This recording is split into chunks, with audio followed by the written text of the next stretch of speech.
नागपुर में press conference के दौरान advocate प्रकाश अंबेडकर ने भाजपा पर तीखा प्रहार करते हुए कहा कि मेट्रो परियोजना भले ही केंद्र के बजट से बनी हो, लेकिन इसके संचालन का आर्थिक बोझा चुनाव के बाद नागपुर मनपा पर डाला जाएगा, जिससे कई हजार करोड़ का घाटा नागरिकों पर लादा जाएगा। इसलिए नागपुर के मतदाताओं से उन्होंने भाजपा को वोट न देने की अपील की। उन्होंने कहा कि अंतर्राष्ट्रीय घटनाक्रम, रूसी तेल सौदे और आर्थिक दबाव के कारण देश में युद्ध जैसी स्थिति बन सकती है। आरएसएस पर विपक्षी दलों के अस्तित्व को चुनौती देने का आरोप लगाते हुए उन्होंने लोकतंत्र और बहुदलीय व्यवस्था को बचाने के लिए सजग मतदान करने की अपील की है।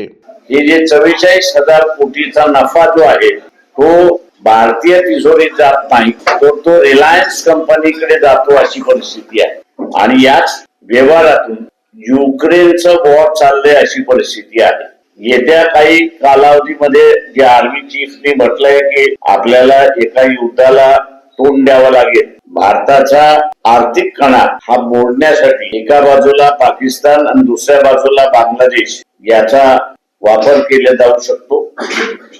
मी हा कळीचा मुद्दा म्हणून त्या ठिकाणी धरतोय की जगाला मोदीचा कणा मोडायचा, इंग्रजीमध्ये ज्याला इगो आपण म्हणतो, त्या इगोमुळे कदाचित भारतावरती युद्ध लादल्या जाईल। भारतातला मतदार, नागपूर मधला मतदार हा खऱ्या अर्थाने भारताचा मालक आहे। संभाव्य होणारा युद्ध हा भारतातला नागरिक सुद्धा थांबवू शकतो आणि तो म्हणजे नागपूर सारखं महत्वाचं शहर आणि या महत्वाच्या शहरातल्या मतदाराने भारतीय जनता पक्षाला मतदान दिलं नाही तर मोदीचा इगो मत न देऊन दुरुस्त करता येईल। नागपूर शहरातले जेवढे मोठमोठे कॉन्ट्रॅक्ट आहेत हे नागपूर मधल्या कॉन्ट्रॅक्टदाराला किंवा कंपन्यांना मिळत नाही, तर राज्याच्या बाहेरच्या कंपन्यांना मोठ्या प्रमाणात दिल्या जातात।